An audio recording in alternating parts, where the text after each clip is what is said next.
what's up y'all? It's Vu, Lnspltblvd. Welcome to my garage. Let me show you guys around. So over here, we redid all these cabinets. The Lnspltblvd guys came over, helped me out with that. It's very helpful for organization. We have the tool cart here. So we're gonna go over what everything has. This is mainly where I put electrical stuff. As you can see, I have wire clippers, all that stuff. And then this is all random bullshit. I'm not as organized as Brian, so don't dock me on that.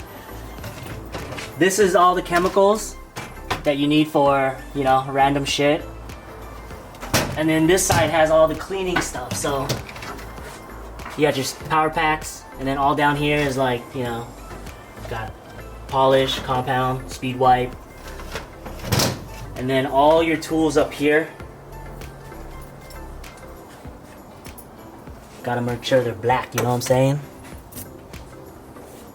Oh, these guys? Oh, these are just my trophies. Redemption for the cafe! And then up here we have our, you know, drills. This is all of the different bolts that I pretty much use. That's from my very favorite trip that we did up to Platina. Some memorable moments. This bag right here is actually the tool bag I use on every trip. Mike Santa Cruz from Recycle Garage ended up making this for me. But yeah, he did a lot of detail work. So these aren't labeled. You kind of just have to know where shit is in my garage. This is all of my tap and die. And then you have random bullshit. I have a lot of random bullshit stuff. I don't know why it's so much random bullshit. This is all just Allen keys. And then this is different types of pliers and everything. This is my caliper, and then all my jet stuff is in this one. And a toothbrush in case you need to brush your teeth. This is all standard. This is metric. I used to have a Mustang, so that's why I have so many different standard stuff versus metric. And then these are screwdrivers over here. Different drill bits that, you know, are throwaways, and this side is all like specialty tool stuff. So down here you have, you know, just different ratchets. This is the small stuff. Then you got your 3/8. Then you have your 1/2 inch. Yeah, obviously it's gone. And then this is all the corded stuff. Yeah. This thing has drilled so many holes. Everybody knocks a Harbor Freight, but I swear to God, this thing has put more holes in it than anything else. So don't knock Harbor Freight. Got your glove dispenser. This is where the magic happens. This is my welding table. Got my Tillman gloves here, and this is my holder for my torch.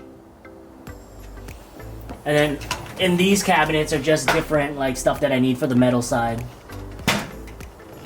Old helmets go up there. And then this is just extra storage for gloves. So this is the welder that I have. It is a Miller Synchrowave 180. The guys from Lnspltblvd actually all put ends in to get me this machine for my birthday about like, I'd say like 5 years ago. And it's put in a lot of work. It's built hella bikes. It's also broken a lot of welds, but you know, like you live and you learn. But yeah, this is actually a mask that we bought. A lot of people actually ask me about this. It's very random, but we just bought it for a photo shoot. I didn't know where to put it, so I just hung it here, and everybody thinks it's random, so it is pretty random. Just like everything else. If you guys ever need storage for bungee, I bought these on Amazon. You just screw it in, and then now you have like storage for bungees. It's like the best thing. Brian gave me that. It looked majestic, so I put it up there. On the black and white flag. Everybody said it was, why was it backwards? A flag has two sides. It's never backwards. And the reason why the flag that I have is black and white is because my flag doesn't see color, because I'm Asian and I'm yellow. So, you know, yeah, that's why I have that color flag. A lot of people ask, and now you know. This is a sink. It's very crucial to have a sink in here, you know, just for cleaning and all that shit. Cleaning that pretty much. Yeah, right? Cleaning that. You see, this is how Asian you are. Look how white that is, dude. Yeah. Oh, I actually have this tank that I was gonna put on El BBQ originally. I forgot what motorcycle it went on. It's not a Harley, but I bought it a long time ago. But this might actually be up for sale in the Lnsplt store. If anybody's interested in buying it, it's probably like a fucking 0.9 gallon, so it'll start your bike and that's it. But yeah, it's gonna go up on the store because, you know, just collecting dust. Somebody can use it and do cool shit with it. Over here is my Legion Cycles. Gotta represent the man who taught me how to build too. I actually won an award for the cafe build. I don't know if you guys remember what the cafe build was, but this is a photo of it here. That bike actually won me an award. So we have our beer fridge in here. The refinery, you guys know. Fuck your standards because we don't give a shit. But you know, I got kids, so I got Capri Sun in here, some aloe mango, and then you know, some pale ale, vanilla Coke. Looks like you gotta restock, dude. I do gotta restock. Everybody's drinking my shit. But yeah, let me show you guys the cool side. Oh, actually, let's show you the lift and everything that's on here. So you guys remember, me and Son went to go pick up this CB. I rebuilt the carbs. It ended up leaking all over the place, so I got frustrated and just put it aside and just said, fuck my life, I don't really give a shit. But eventually, by summer, this will be up. Guaranteed, it will be up. And then we got this bad boy, which is the award-winning Honda Shadow with the front end, the Springer front end that I got dipped in gold. We're also, you know, running a single backbone, full hardtail, M unit, you know, the whole nine. So you guys remember this bike? There was a lot on it before. It's been posted on Lnsplt many times. There's a video on it. But yeah, right now it's just sitting here. And then these are the other bikes in the fleet. This is actually my friend's bike. I have a Grom, but I'm working on this one. I'm making an exhaust for it. So this is what I ride around to work, you know, when I'm not lane splitting.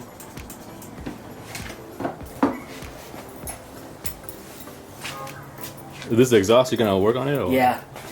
So I made this exhaust bracket originally, but he wants it to bring it down a little bit more, so we're gonna just redo it.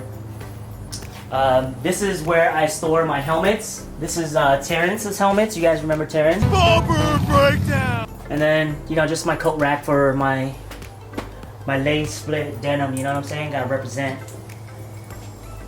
This is Terrence's bike. It's a 48 with a swap motor. He blew his motor originally, so we put that on there. Has a Springer front end also. And then this is my 09 Nightster. This is what I use on all the long trips. You guys saw this one in a lot of like the camping videos and stuff like that. This guy is sturdy, he'll get you there, and he's fast. And then we got the mini Lnsplt mobile. Lnsplt. But yeah, it's all black and gold. This is what we use to go get groceries, you know? But yeah, so that's a tour of my garage. This is pretty much where like everything happens. Yeah, I mean, that's pretty much it. Whoa, what's going on with that truck right there, dude? I just redid the whole rear end on it. This is my camping off-road mobile. It's my do fun shit, you know, car, and so right now it's just looking like a mess because we're getting ready to go on a trip in 2 weeks.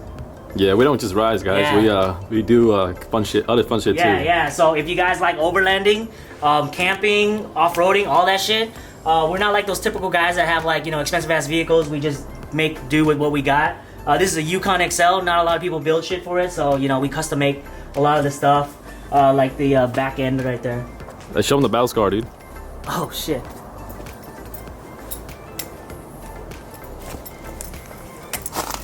So this is what happens when a 33-inch tire blows up on the freeway and slaps your rear end.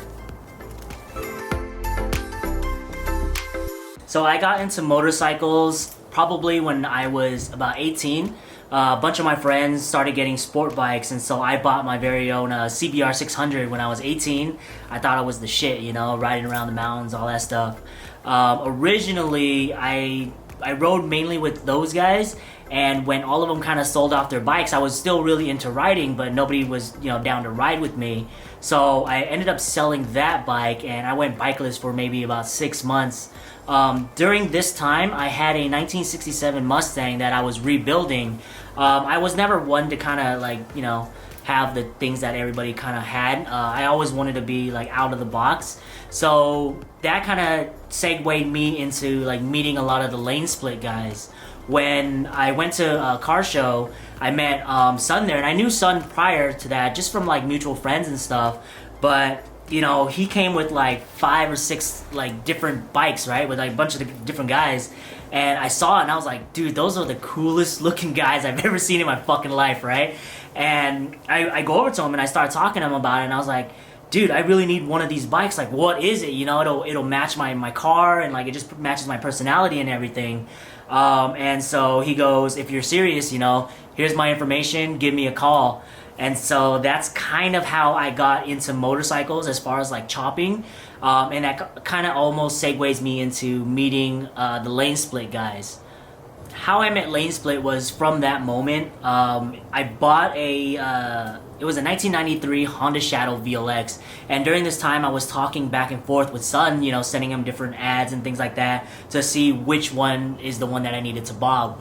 I had no idea what the fuck I was doing, and so I buy the motorcycle and I asked Sun, I was like, hey, can you help me bob this thing out? Can you make it, help me make it look dope? And he goes, yeah, sure. He sends me 2 photos and a YouTube link, right? And I'm like, what the fuck is this? What do I do and shit? So I go out to my garage, and like I had barely any like motorcycle stuff. So, you know, I go and I just start cutting shit off and doing all this other shit. And, you know, he added me to the Lnsplt Facebook group. And so I saw that they posted up, they were gonna meet up to go ride, and I was like, oh, this is my chance to kind of, you know, show them like what I did and all this other stuff. So we meet up at Coffee Lovers, which is like headquarters for us now, and these guys are looking at my bike like, dude, what the fuck is this? You're gonna kill yourself, dog. Like, there's wires hanging out all over the place. There was still a shock in there, and I had like a solo seat on it, so they're like, dude, you're gonna taco it. And I was like, taco? What the fuck is taco, right? And so we end up going to go ride, and like during the end of the ride, it was pretty crazy because I saw fireworks, right? And so I looked over and I was like, man, this is so majestic. This is like the best day ever. Next thing you know, flat, my seat tacos, right? The rear end comes up, slaps my seat, and I was like, what the fuck is this? I thought my bike was broken. So I pull over, all the guys pull over with me, and they're like, that's what a tacoed seat looks like. And for the rest of the fucking like time I was riding, I was scared shitless that I was just gonna come home with no ass. It was fucking scary as shit. But the crazy part was Dad, Dizzy Dad, he gave me his number, and he was like, hey man, when you're free, let me know. I'm gonna go with you to Home Depot. I'm gonna help you buy all this shit. We're gonna come over and we're just gonna fucking help you not kill yourself. So a week later, that's how I met a bunch of the other Lnsplt guys. They like were complete strangers, came over to my house, and started helping me with my bike, and from there it was just history. My first ever BBQ build, it was a funny story how I got that name to begin with. I saw a bike online and there was a bunch of copper on it with like red, and I was like, dude, this is the dopest color scheme ever. So I go out to Home Depot and I buy like barbecue paint, and I try to paint my engine this fucking color, and it turned out like shit. And so I went to go see a bunch of the dudes, and they're like, what the hell you paint that shit with? I was like, oh fuck, barbecue paint, right? And that's kind of how the name Lbarbq came to be, and it stuck around with me ever since. I fell in love with the name, but that's how we ended up getting that name, because I used barbecue paint. So a lot of the things that I learned throughout the years from building motorcycles, especially from the first bike, is you're gonna fuck shit up. Like, don't expect anybody to build shit for you. Don't expect people to like, you know, help you like pretty much build it for you, right? If I were to go back and like do everything over again, it would kind of be do everything a little bit more meticulous, and then just make sure you're doing things right the first time. Trial and error is always going to be your best teacher. The first welder that I ever got was a Harbor Freight flux core welder. I welded clip-on handlebars with it, and you know, Young, the Prez, helped me do it. Well, he kind of like showed me what to do, and he was like, all right, you got it from here? I was like, yeah, fuck this shit, I got it. Bzz, bzz, bzz, fucking boogers all over the place, right? I'm riding down the freeway, 680, we're going like 80 miles an hour, I hit a bump and boom, my shit snaps off, right? So the next thing that I would probably go back and do is always test your welds, take like a hammer, hit it, do some shit, right? Because you don't want the reason why you die to be a broken handlebar. The other things that I kind of learned throughout the years is, always take pictures before you take shit apart, so that if you need to put it back together, you actually know how things go back together. The reason why I wanted to get into the Honda Shadow is because number one, they're cheap. Number two, it's super accessible. And number three, a lot of my friends already had it, so they can give me the experience. To kind of give you a breakdown of like what it costs to build a bobber, yourself especially, the first bike that I ever bought, I found for $1,000 up in Santa Cruz.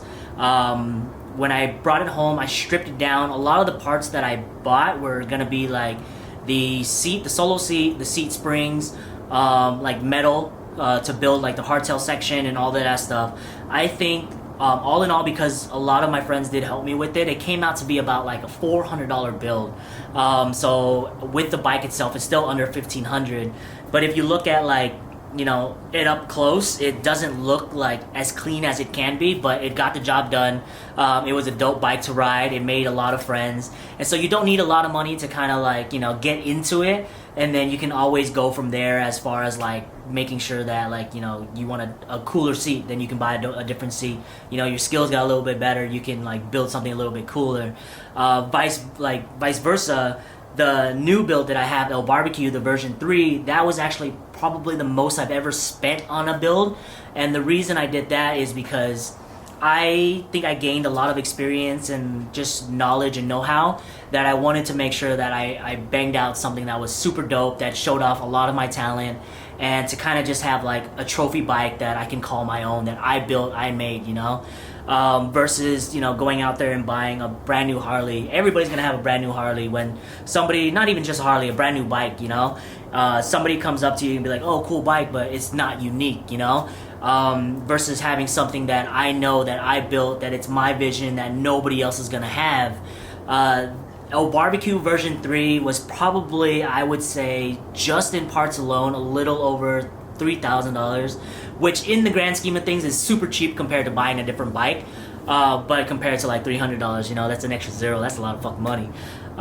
The most of it kind of went to like the front end, the tools that I needed to get stuff done, and just getting stuff coated and painted and like all that other stuff. So you can build a really dope bike for $300 versus building something that's fucking hella dope for like $3,000. But in the end, you're gonna have a dope ass bike that nobody else is gonna have, and that's the reason why I love like the Honda Shadow platform itself, and just building a bike in general, whether it be a Honda, be a Harley, it could be like a Kawasaki, doesn't really matter. But yeah, those are kind of like the two different spectrums of things.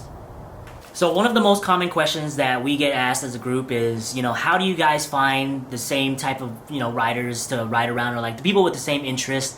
I would say just do you, build the bikes that you want to build and just go ride. And people that are into that kind of lifestyle, you'll find along the way, don't not do something because you don't have a friend that does it with you, or don't try to drag somebody in that's not really interested. Just do you, basically. That's how we all kind of found each other. We had the similar interest for motorcycles, and somebody that we meet along the way is like, oh shit, I build motorcycles too, let's go ride one day, and that's kind of how we all got together. So my tip to finding new riders, or finding people that are in the same interests as like building bobbers and choppers and things like that, is just do you, man. Just ride, build, chop, whatever the hell you want to do. The right people are going to come along, and that's how you're going to form your group, That's going to be the best way to get like a good group of friends, instead of like forcing people to kind of get into it. But yeah, that's what I would recommend.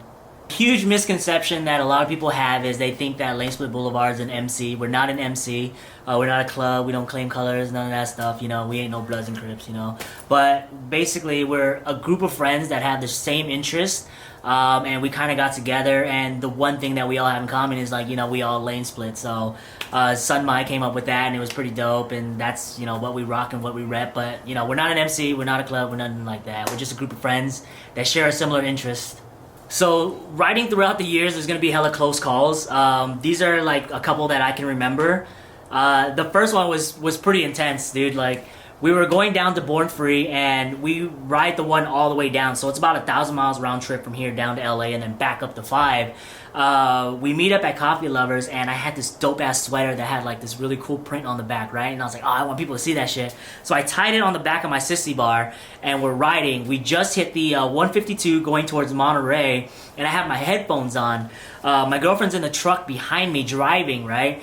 And next thing you know, like, I don't hear anything because I have the headphones blasting music. My bike just like dies. I'm like, what the fuck's going on? And turns out my jacket got caught into my fender, locked up my rear tire, and I'm blowing smoke all the way out. But I'm so nonchalant about it because I don't know what the fuck's happening. So I pull over, right? And I'm just like wobbling the bike over. And right when I look behind me, the truck my girlfriend's driving, it's like skids and almost hits my knee like that much, right? So I turn around, I'm like, oh shit, what the fuck? And then she swerves out that way, and then another car drives in front of me and like spins out in the dirt, and then there's another car like that just went into like the side, and I was like, holy shit, that all happened because of me. But imagine if like, you know, like I did something funny, and then next thing you know, like the bike just fucking flips out on me, right? But that was probably the number one reason why I don't tie a sweater onto the back of your sissy bar, so don't do that shit, don't be dumb. The other time, which was fucking super sketch and super scary, this was probably the scariest close call that I've ever had. Again, riding down to Born Free. This was another year. We were in Hollywood. We just pulled over, and we went to go get gas. Right when we get back onto the freeway, we were in Hollywood. We're merging all the way over to the left lane, right, to get into the fast lane. And I'm in the second to the fast lane. A bunch of my friends are behind me, so I'm riding, and then I look over to check if there's anybody over there, and I turn around, and there's a freaking white Corolla, license plate number 4, says, no, I just kidding, I don't remember all this shit, but there was a white Corolla right in front of me, and it like literally stopped, right? And I knew I had enough time because he was probably like 3 or 4 cars ahead of me, but by the time I looked back, his fucking front bumper was right in front of me, so I try to swerve out of it to get into the lane, and my front wheel hits his rear bumper, and I'm going like 75, 80 miles an hour. I just remember flying over my bars and then landing on my feet and then flipping backwards and skidding for like what felt like 5 million years. It was fucking intense. But luckily, there was a good Samaritan. He pulled his truck in front of where I kind of crashed to make sure no cars hit me. My friend John, he pulls around, goes against traffic, and he drags me out of the middle, and then he drags my bike out of the middle of the freeway. I had like a minor concussion, scraped up everywhere. Luckily, I had leathers on, like I had my denim on my whole front, so I had like barely minimal scratches, but my whole backside was like jacked, my arms were like jacked, it was fucked up, but that shit was a close call. Yeah, other than that, there's been a lot of like small close calls, but those are the 2 major ones that were probably the most intense. So this question comes from Jarno Meeks on YouTube. What or who inspired you to start building bikes? Like I said, you know, a lot of the guys from Lnsplt inspired me, but a lot of the builders that I look up to and I think are super dope are gonna be Luck MC from Japan, and also Brat Style. Those guys, I think, build like the dopest and coolest motorcycles around. That's why when I did Lnsplt, I wanted to give it that, you know, that balloon tire look, that the Japan almost like custom motorcycle look. Those are the 2 shops that I really look up to. All right, John Jansen of YouTube asks, specialty tools from Lnsplt. So I'm gonna show you guys a couple of different things that I think are like key things to have, especially if you're first starting off building motorcycles. You don't need like a super expensive lift. Just buy one of these bad boys. Bam! It's like a lift, right? But it's hella small. I think it only costs like $50 or something, but it, you know, it's very handy. You can put it on the bottom of your motorcycle, lift it up, take the wheels off. A lot of Lnsptl's build was actually on this itself, not the main lift, you know, so that's very handy. Another thing that I would highly recommend is like, you know, just make sure you have a good set of general tools, you know, a rusted ass hammer, mallets, different wrenches, sockets, things like that, the main stuff.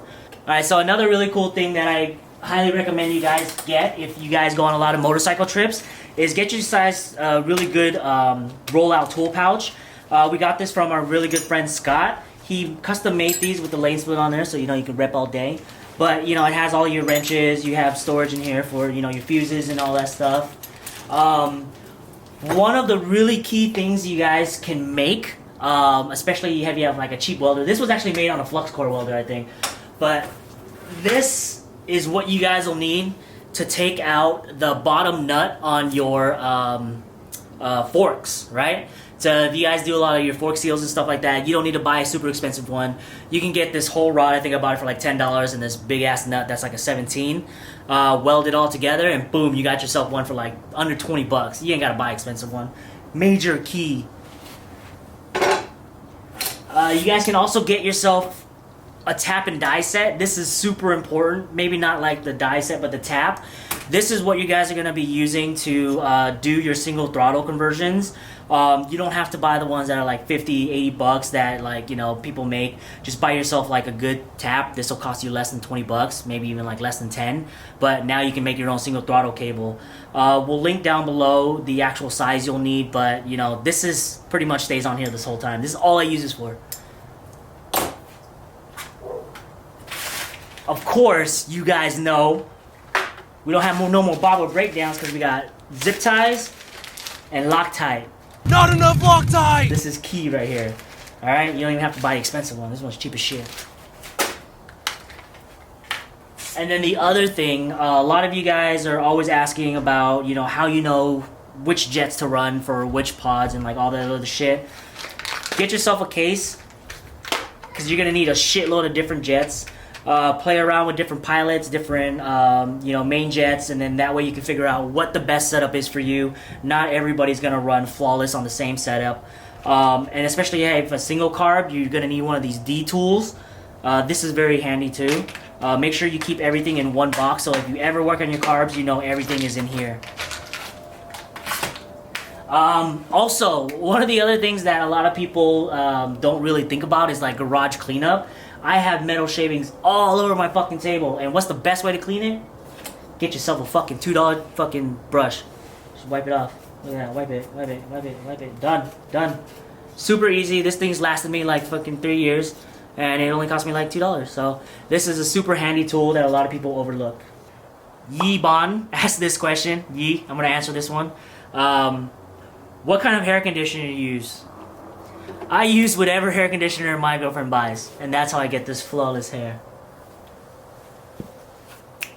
Alright, Joshua Walker asks, would be cool if you can give some tips to a young beginner rider, maybe what you would do if you can go back and do it over again.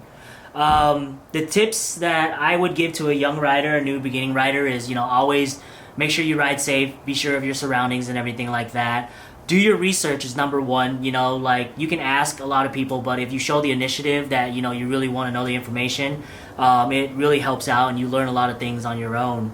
The next thing that I would kind of recommend for like somebody that's trying to go out and build like a bike, do a lot of research, find the bikes that you like, you know, don't try to build something that you think anybody else will like. There's a lot of times when like some of us like did things and people are like, oh, that's a stupid idea, that looks ugly as hell, but then like, you know, I didn't build this bike for you, you know, I built it for me to ride and I enjoy it, and you know, that's kind of what I would recommend. Just do you, build it how you want it to ride, and just have fun. That's it. Number one thing, have fun. If I can go back and do anything over again, it would probably be just have more fun. Shit, I don't know, man. I just cherish every moment that I had building and everything like that. But that kind of concludes that question. Alright guys, thanks for checking out my Inside Lane Split. I hope you guys enjoyed the video. I hope to cover a lot of things that you guys had questions for. As always, make sure you like this video, subscribe here, check out the other videos, and give it all love. Once again, keep it rubber side down, guys. Boo fan, L Barbecue. Peace out. West side.